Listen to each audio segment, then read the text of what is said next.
Bienvenidas y bienvenidos a Media 20.1. Hay una discusión a nivel internacional sobre si estas grandes plataformas tecnológicas como Facebook, Google, Twitter, la misma TikTok, deben o no moderar los contenidos que suben los usuarios. Es decir, las plataformas son las que deben decidir sobre qué expulsar, por ejemplo, de las redes, o debería existir algún criterio, alguna regulación. En fin, es un tema importante porque en las plataformas se están llevando a cabo las deliberaciones de asuntos importantes. Es no solo entretenimiento, tiene que ver con la democracia, tiene que ver con la participación social, tiene que ver hasta con los mismos movimientos sociales o culturales. En América Latina es una discusión que todavía no ha aterrizado del todo. Hay países más adelantados que México en este terreno, quizás como Argentina, quizás Uruguay, pero es, como le decía, un tema importante de agenda. Y sobre este tema, hoy la entrevista es con Agneris Sampieri. Ella es analista de políticas públicas de una organización internacional denominada Access Now. Ella también ha trabajado para Artículo 19 y otras organizaciones. Antes de la entrevista, le invito a ver algunos de los hechos destacados en materia de medios y telecomunicaciones con la periodista Paulina Gómez. La Asociación Internet MX presentó la encuesta anual de ciberseguridad y uno de los datos reveladores es que más del 69% de niñas, niños y adolescentes que cuentan con teléfono con acceso a Internet han padecido algún tipo de acoso de otros menores de edad o por parte de personas adultas. El vicepresidente de ciberseguridad en la Asociación Internet MX, Pablo Corona, dijo ante esto, los padres y madres no están preparados para proteger a sus hijos e hijas, pues 3 de cada 10 no establece ningún tipo de límites para el uso de los dispositivos. Asimismo, dijo Pablo Corona, el 47% no usa un sistema de control parental. Estas cifras, agregó el directivo, son una muestra de lo necesarias que son las políticas específicas para proteger a las niñas y a las adolescentes en el ciberespacio. Oxfam presentó un nuevo informe sobre la distribución de la riqueza en el mundo y la conclusión es que los ricos son cada vez más ricos, mientras que la pobreza se agudiza. El 1% más rico acapara casi 2/3 partes de la nueva riqueza generada desde el año 2020, casi el doble que el 99% restante de la humanidad. Así que por cada $1 de la nueva riqueza global que percibe una persona a la cual pertenece al 90% más pobre de la humanidad, un multimillonario se embolsa $1.700 millones. En materia de pago de impuestos, también las diferencias son abismales. Oxfam afirma que, por ejemplo, Elon Musk, dueño de Tesla y Twitter, y uno de los hombres más ricos del mundo, pagó un impuesto real alrededor del 3% entre 2014 y 2018. Sin embargo, Abercrombie, vendedora de harina en Uganda, paga en impuestos el 40% de lo que logra facturar, ganando apenas $80 al mes. Oxfam propone, entre otras acciones, que los estados graben la riqueza del 1% más rico con tipos impositivos lo suficientemente altos para reducir la enorme concentración de riqueza, generando así una mayor redistribución económica. Hablando nuevamente sobre ciberseguridad, en el Reino Unido se ha desatado un intenso debate por una reforma que busca reforzar la seguridad en Internet, sobre todo para niñas y niños, que en caso de incumplimiento podría ser causa para llevar a la cárcel a los ejecutivos de las plataformas tecnológicas. La reforma legal tiene el objetivo que se cumplan los requisitos de verificación de edad y que dichas plataformas asuman mayor responsabilidad para proteger a los menores del contenido dañino. Michelle Donnellan, secretaria de Estado de Digital, Cultura, Medios y Deportes del Reino Unido, dijo en un comunicado que los cambios garantizarían que su país siga siendo un lugar atractivo para que las empresas de tecnología inviertan y crezcan. Aclaró que las sanciones para quienes no protejan a la niñez son solo para quienes deliberadamente incumplan la ley. Y continuamos en Media 20.1, gracias a Paulina Gómez como cada semana. Agneris, bienvenida a Media 20.1. Qué gusto tenerte aquí.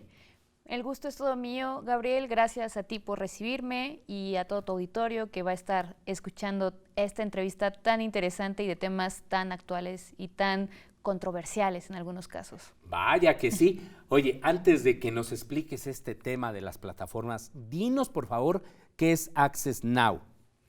Access Now es una organización internacional con presencia en varias regiones. Una de ellas es América Latina. Actualmente yo estoy como analista de políticas públicas para América Latina y el Caribe, pero también tiene esfuerzos de campañas en contra de la vigilancia, campañas también relacionadas con un enfoque de protección a personas migrantes, a su privacidad, campañas también en temas de lo que se conoce como apagones de Internet o Internet shutdowns. Entonces, Access Now hace esfuerzos a nivel internacional para promover y defender los derechos humanos en el entorno digital y en paralelo trabaja también con muchas organizaciones locales con presencia en determinados países. Por ejemplo, en México está la Red en Defensa de los Derechos Digitales y tenemos colaboradores también, bueno, más bien colaboramos con organizaciones que tienen presencia en Argentina, en Uruguay, entonces es un tema también de sumar esfuerzos para concretar este tema tan fundamental como lo es la defensa de los derechos humanos en el entorno digital. Exactamente, lo has dicho perfectamente, es la defensa de los derechos humanos. A ver, vamos con un ejemplo. En estos días ha destacado algunos periódicos, particularmente el periódico Reforma, que lo traía en una primera plana de una de sus ediciones, que ahora había uno de estos retos virales que están en las redes sociodigitales. Tenía que ver con, estoy aquí viendo, consumo de ansiolíticos, que se han reportado más de 500 incidentes, que es un reto que se ha viralizado. A ver, ¿censurar o no? Para ir sobre un caso concreto y ahorita nos vamos a lo más general. En ese caso concreto estamos frente a una situación que pone en riesgo la integridad física de las personas. En este caso es de adolescentes. Exacto, en este caso no se trata únicamente como de personas en abstracto, sino de un grupo vulnerable como lo pueden ser niñas, niños y adolescentes. Entonces, frente a ese estudio concreto, no se está hablando per se de un tema de censura, sino es un tema de poner en la balanza estos derechos y por supuesto que gana la integridad de las niñas, niños y adolescentes. Es por eso que frente a este tipo de situaciones puede resultar incluso un poco evidente qué es la decisión que tienen que tomar y ya lo has adelantado un poco, las plataformas. Al final del día principalmente son las plataformas quienes tienen que actuar frente a este tipo de contenidos que pueden poner en riesgo la integridad de menores de edad y precisamente proceder a lo que es la remoción de este tipo de contenidos, en este caso particular. Pero si no es hablar de una censura o, por ejemplo, de censura previa, es hablar de que se está dando un fenómeno y en ese momento se tiene que actuar haciendo este ejercicio de ponderación, donde gana en la este integridad. caso es evidente, pues, las plataformas tendrían que actuar, pues es algo que pone en riesgo la vida de pues, particularmente adolescentes que están llegando a este juego y que se duerme, al último es el que gana según este reto viral.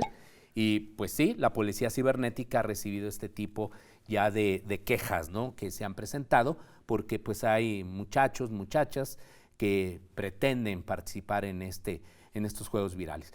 Ahora, ya en términos mucho más globales, hay una discusión, como decíamos en la presentación, importante a nivel internacional de los alcances de esta llamada moderación de contenidos y la responsabilidad que tienen las plataformas. ¿Qué es lo que está en juego? ¿Por qué las plataformas se siguen defendiendo mucho en este terreno? No quieren regulación, la autorregulación del todo no ha funcionado. ¿Dónde está, como se dice, el quid del asunto? El quid del asunto, diría yo, proviene de las particularidades y peculiaridades de cada uno de los países y las regiones.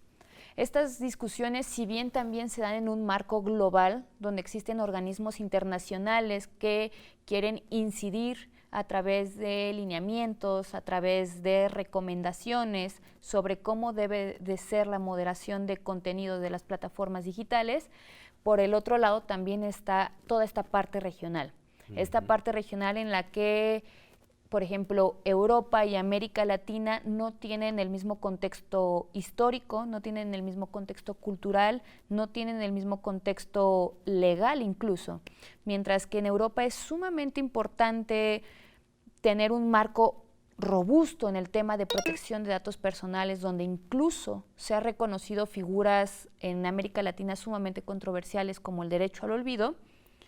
En América Latina precisamente es una situación contraria, una situación donde históricamente venimos de democracias frágiles, donde la libertad de expresión es un pilar fundamental para el ejercicio democrático y el libre flujo de ideas, incluso si estas pueden resultar chocantes, pues es importantísimo porque durante años, durante décadas, se ha intentado controlar las diferentes formas de expresión en América Latina.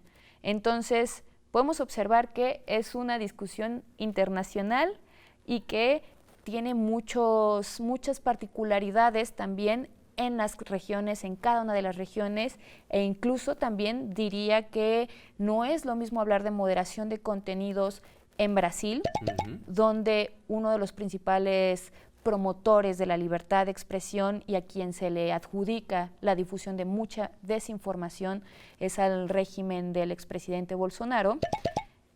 En otras latitudes también de América Latina, lo que se dice o lo que se apela muchísimo es a un libre flujo de la información y la mínima restricción posible. Incluso se habla de atacar la desinformación con más información. Y en México hay un ejemplo clarísimo. Han salido muchas cuentas y muchos medios de comunicación que se dedican a desmentir lo que puede llegar a decir algún funcionario público o alguna noticia que haya ahora sí que roto una burbuja y llegado a todas las personas. Entonces buscan cómo desmentir estas situaciones con más información y no tanto con censura. Ok. Ahora, ¿qué tanto avance hemos tenido en este terreno, particularmente en Europa, que es donde yo veo que hay mayores directivas, que se ha llamado incluso a los dueños de estas plataformas a rendir cuentas? También ya lo han hecho ahí en Estados Unidos, sobre todo por el tema electoral. ¿Hacia dónde está yendo la regulación en Europa? Y si quieres, ya en la segunda parte de la entrevista, vemos lo que está ocurriendo en América Latina. Por supuesto, pues en Europa, como tú lo has mencionado, todas estas regulaciones, todas estas directivas provienen precisamente de la Unión Europea, que es la unión de varios países que de forma deliberada discuten temas que van a tener alcance en cada uno de sus estados.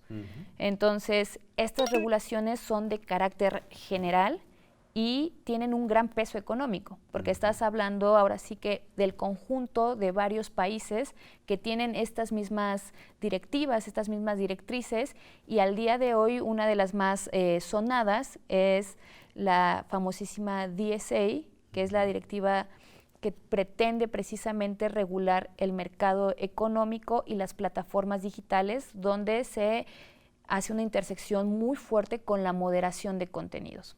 Entonces, esta famosísima DSA lo que pretende es prever incluso qué mecanismos de notificación pueden haber cuando un contenido en particular está generando, ahora sí que digamos, algún tema en particular. Y en paralelo a la DSA está el famosísimo Reglamento General de Protección de Datos, que por sus siglas en inglés se conoce como GDPR, el cual precisamente ha sido ampliamente difundido por ser un marco robusto, por ser un marco fuerte y que sanciona a las plataformas digitales. Incluso apenas hubo una sanción en contra de Meta, una sanción bastante fuerte e incluso histórica por el tema de protección de datos, y que puede llegar a incluir ciertas peculiaridades como lo que ya mencionábamos de este derecho europeo al olvido, que en ocasiones, incluso a través de los informes de transparencia de Google, se ha reportado que se ha bajado información de medios de comunicación en los cuales se retomaba la actividad aparentemente delictiva de uno de los parlamentarios involucrado con el crimen organizado, que si tú lo pones en paralelo en América Latina es información claramente de interés público. Claro.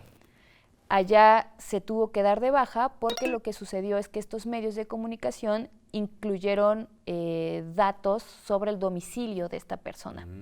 Entonces, podemos ver que existen marcos regulatorios que están sumamente reforzados también por la posibilidad de ser efectivamente aplicados. ¿Esto qué quiere decir? Que las plataformas sí o sí tienen que cumplir con estas regulaciones si quieren entrar al mercado en la Unión Europea. Muy bien. Vamos a dejarlo por lo pronto aquí. Como usted se da cuenta, es un tema realmente muy importante que tiene que ver finalmente con la vida cotidiana de millones de personas que somos usuarios, que subimos contenidos, compartimos fotos, recibimos información, pero que pueden ocurrir este tipo de circunstancias, ya lo decía, remoción, ¿no?, de contenidos. Ahora ya nos dirá si es el concepto adecuado, pero no se vaya, vamos a continuar con esta entrevista con Agneris Sampieri. Ya estamos de regreso en Media 20.1. Gracias por continuar con nosotros como cada semana. Y estamos en esta entrevista con Agneris Sampieri. Access Now es la organización a la cual pertenece. Y estamos hablando sobre esta moderación de contenidos, censura también de contenidos que tienen estas plataformas con respecto a contenidos que pudiesen ser vulneradores de derechos humanos, pero que pues también al mismo tiempo a veces se basan en criterios poco transparentes, lo cual puede afectar también los mismos derechos humanos de los usuarios que hacen uso de estas redes. Y nos platicabas de la situación de Europa y particularmente de una iniciativa, ¿qué es lo que nos decías? De una directiva. Bueno, de una directiva. En dos ámbitos, una la moderación de contenidos, el otro la protección de datos personales. En esto de la moderación de contenidos, ¿qué es lo que recomendó o recomienda esta directiva en ese terreno? Es decir, ¿en qué casos sí, en qué casos no se desaparece, aunque tengo entendido que en Internet todo permanece en algún momento? ¿En qué casos sí, en qué casos no procede esta? ¿Cómo es el concepto adecuado? La remoción de contenidos. Remoción de contenidos. Un paso previo a ello creo que es retomar lo que mencionabas sobre autorregulación y cuando los gobiernos intervienen directamente en la moderación de contenidos.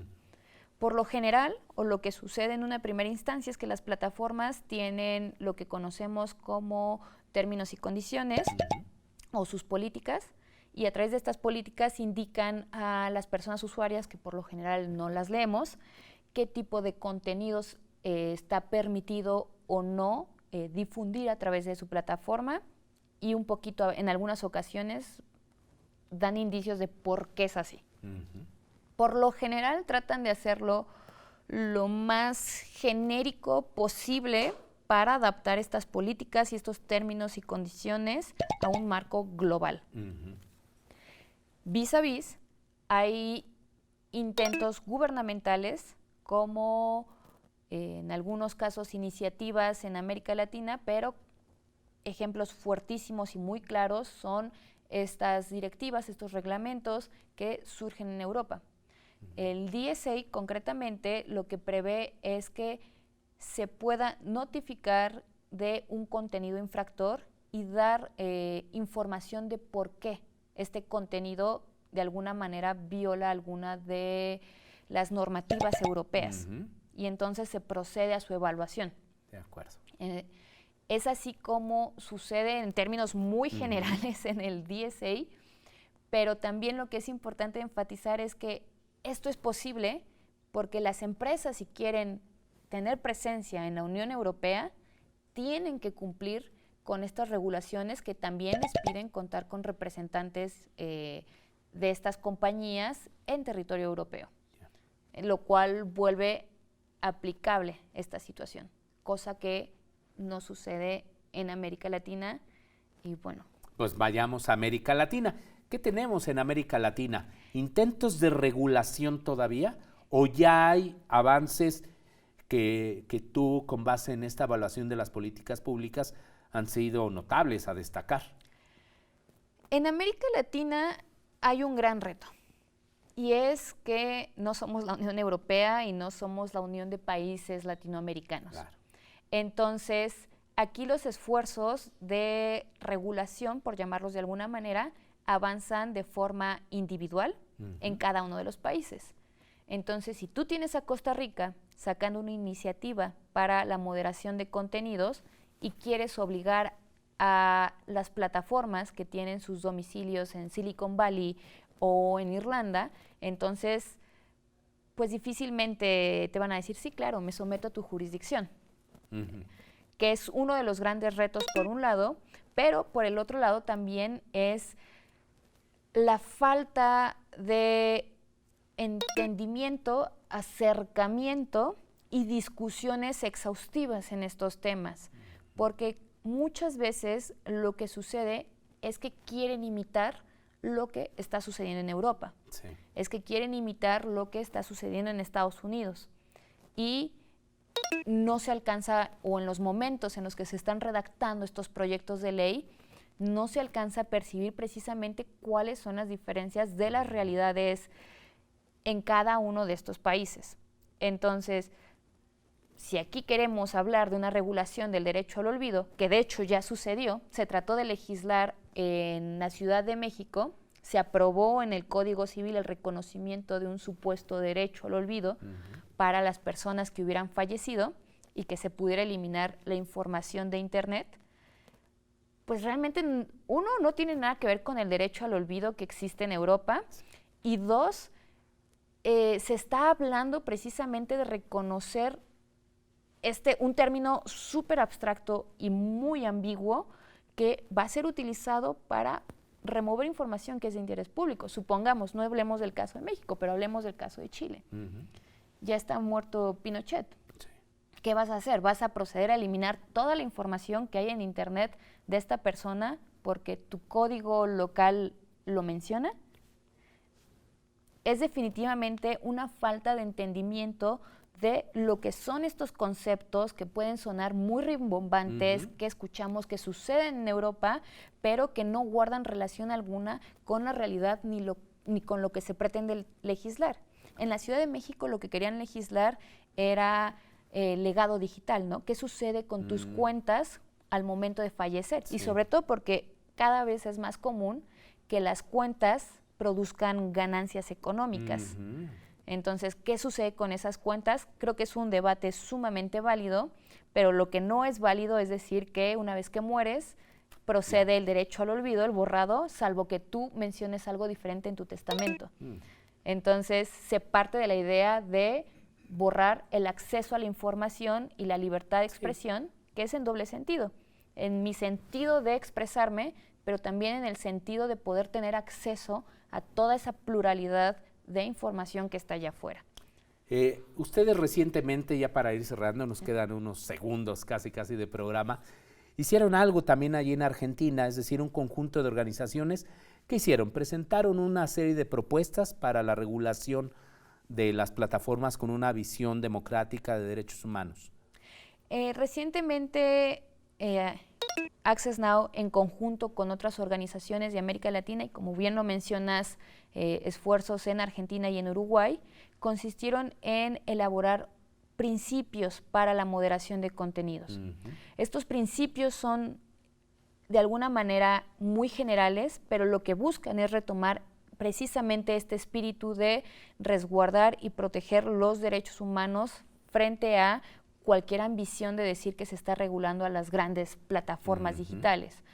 Porque, en primer lugar, tenemos que cuidar muchísimo la democracia, que sean principios congruentes y que no dañen o afecten de alguna manera el ejercicio democrático, que sean principios que sean congruentes con el respeto y la promoción de la libertad de expresión en línea y con otros derechos humanos, como lo es también la privacidad. Sí, esto es de que estas propuestas que se han hecho por parte de estas organizaciones pues no pretenden censurar, por el contrario, más bien lo que buscan es alentar la libertad de expresión con responsabilidad, con el respeto pues pleno a los derechos humanos. En México estamos todavía lejos, ¿verdad? Ya para ir cerrando de esta discusión.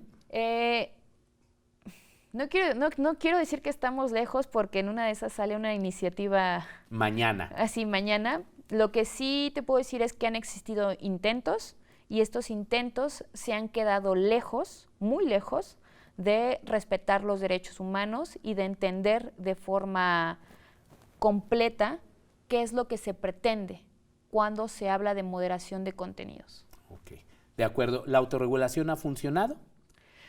También es todo un reto porque la autorregulación también incluso ha sido puerta para la censura. Claro. Entonces, también la autorregulación se puede llegar a quedar corta y sobre todo en contextos complicados como pueden ser protestas, manifestaciones o situaciones de guerra. Para despedirte, ¿qué recomiendas a nuestra audiencia que se pueda consultar para informarse más sobre este importante tema? Pues visiten el sitio de Access Now, pueden encontrarlo a través de Google, también en redes sociales, estamos en Instagram, en Twitter y hay 2 cuentas, la internacional, donde va a haber mucho contenido en inglés, pero contamos con una cuenta especial para temas de América Latina y donde van a poder encontrar estos contenidos también en español, porque es importante que todos podamos tener acceso a ello. Por supuesto, es un tema que nos compete a todos. Cada vez somos más usuarios de estas redes sociodigitales y de estas plataformas. Agneris Sampieri, de Access Now, muchas gracias por acompañarnos. A ti, Gabriel, y a toda tu audiencia. Y muchas gracias a usted. Hasta la próxima semana.